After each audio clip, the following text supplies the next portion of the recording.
Everybody, it's Dr. Nicole Friels here. I'm with a newly diagnosed diabetic. How long has this blister been here? Let me see, about 3 weeks. About 3 weeks? Yeah, 2 weeks. So I pulled this off and I thought it had just maybe stuck. It's this little kind of small Band-Aid. Do you recall what medicine you put on here? The Neosporin. Okay. And then I've used the medicine that they use for tattoos. For tattoos? It's Okay. like antibiotic. Okay. A&D cream. Yeah. You can tell I don't have any tattoos, so I'm like, I have no idea. I don't have that tattoos either. My daughter does, and she recommended it. So this may be a little tender. What happened is where that Band-Aid had just occluded the blister, and so he said that these blisters come and go. Was it a real small blister? Yes, ma'am. Yes, ma'am. And so, I wish I had some pickups here. So anyway, that blister was likely a athlete's foot called vesicular teniapetus. I'm gonna get some pickups. Let's hold on just a second. Okay, so here we go. Now I'll make this easier. So I wasn't expecting to find this after I removed that bandage. So back to the blister. How long have you been having those blisters? Oh, mercy. I've had them off and on for the past, I want to say maybe a year and a half, 2 years. So. But I mean, I've just doctored them and doctored them and so, myself. And they'll leave, but they'll come back. So there's a cream that we're going to prescribe once we heal this ulcer called Lotrazone. You're going to use it twice a day for 8 weeks. Okay. And that'll get rid of those. And plus we can talk about spraying the shoes. Do you feel any of this? It's kind of, but other than that, as far as pain, no. Okay, to the viewers at home, my assistant brought me these pickups. So where the skin's so wet, this isn't the best pickup for it. So before you guys comment that I'm using the wrong pickups, I know I am, and I'll do better next time. But we're grabbing it nonetheless, it's working. So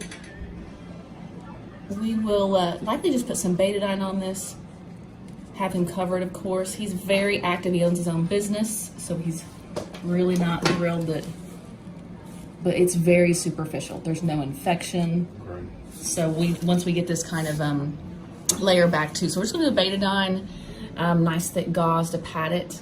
Maybe even do an offloading silicone piece that you can reuse to keep the pressure off when you're standing. Because I know you have to go to work. So we'll do our best to get the pressure off of it. So, and you can see here, this is evidence of athlete's foot. So the kind that you were getting was called vesicular athlete's foot. So it looks like these little bumps that are fluid filled. Is that it? Yeah. That's it. All right, so we'll make sure that we get rid of that, but let's focus on this. But he initially came in for this. This has been here since October. And when he found out he was a diabetic, he came running here, which I'm thrilled. So what we're looking at here, what appears to be a pyogenic granuloma, even coming up underneath the nail. Because it's been here for so long, I'm gonna go ahead and send it to the lab just to make sure everything is kosher, no malignancy or anything like that, and it's completely benign. And then we'll go ahead, this was created from an ingrown toenail. So we're gonna take care of the toenail. I'm gonna try to remove just that portion. We'll see how loose it is once we kind of get started. Okay, the nail will come back, not the ingrown part, but the nail will come back because I'm gonna put a little medicine on the root so it does not return. We did take x-rays, which were negative for osteomyelitis, so that's always something you can be concerned with if you have an ingrown toenail for a long period of time. Absolutely make sure you get x-rays because it can get into the bone. But I think all in all, you should have a pretty good outcome, and I'm so glad you came in. All right, guys, I'll see you in just a minute. All right, everybody, we are back.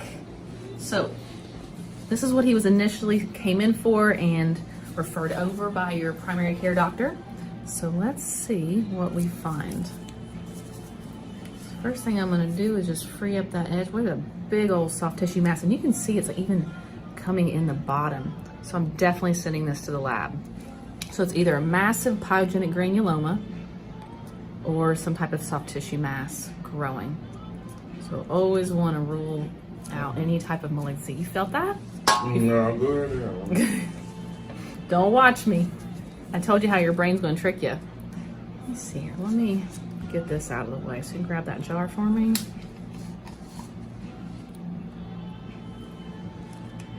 There's one. Ooh, big boy. Yeah, it's still a little bit. Is it pressure or pain? It's still a little like the sting, burning style. Do you want me to put some more medicine in it? Almost done. Yep.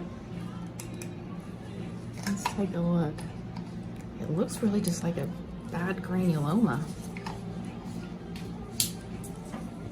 Now let's get that ingrown portion. So what happened was nails was so long. Did you try to trim this? Is that what you said you thought you maybe? This one. So he went to trim it. So of course diabetic, little bit of numbness, not the best idea, but he knows he has first priority coming in now. We'll be prepared. We'll see if I get everything in order. There we go. So let's, there you go. So yeah, it was going, you did, I could see where you clipped a bit, but as it comes back into the root of the nail, the matrix, it's impossible to get back there. So it's already looking better. Just gonna go ahead and trim this long nail as well. Sorry, right in the way. Make sure you get a good visual. Yeah, just getting that, all that soft tissue out of the way looks a lot better. And you were able to get off work? No, the truck's still sitting there waiting. So I don't know how I managed that one. It was something already. okay, good. No drainage, no purulent drainage, that yellow or green. There is a little bit of odor to it, and it could be just from all the soft tissue that's been sitting there. Make sure that edge doesn't come back. So unfortunately, he's not able to go home and get off of it, despite begging him. But again, he owns his own business. Are you going to be able to wear that? No. A bigger shoe or something? Do you have something at home? Like I said, my boots, my work boots, all that. So that's what I wear. Okay. I'll get you cleaned up. And then, well guys, we'll definitely do a follow-up to see, and this is gonna bleed. So you're gonna need more gauze than that. And you might want to double them up. It's gonna bleed pretty bad. Mm-hmm. Just because this is also vascular, it gets a lot of blood flow. That's why it was growing. It hurts. It's got no pain to it.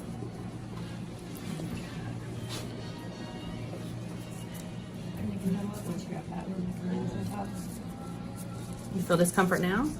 Yeah, it's got a little pain. Little. Like Scale of 1 to 10, how bad? Yeah, probably about a 3. About a 3? I can always, well, the hard part's over.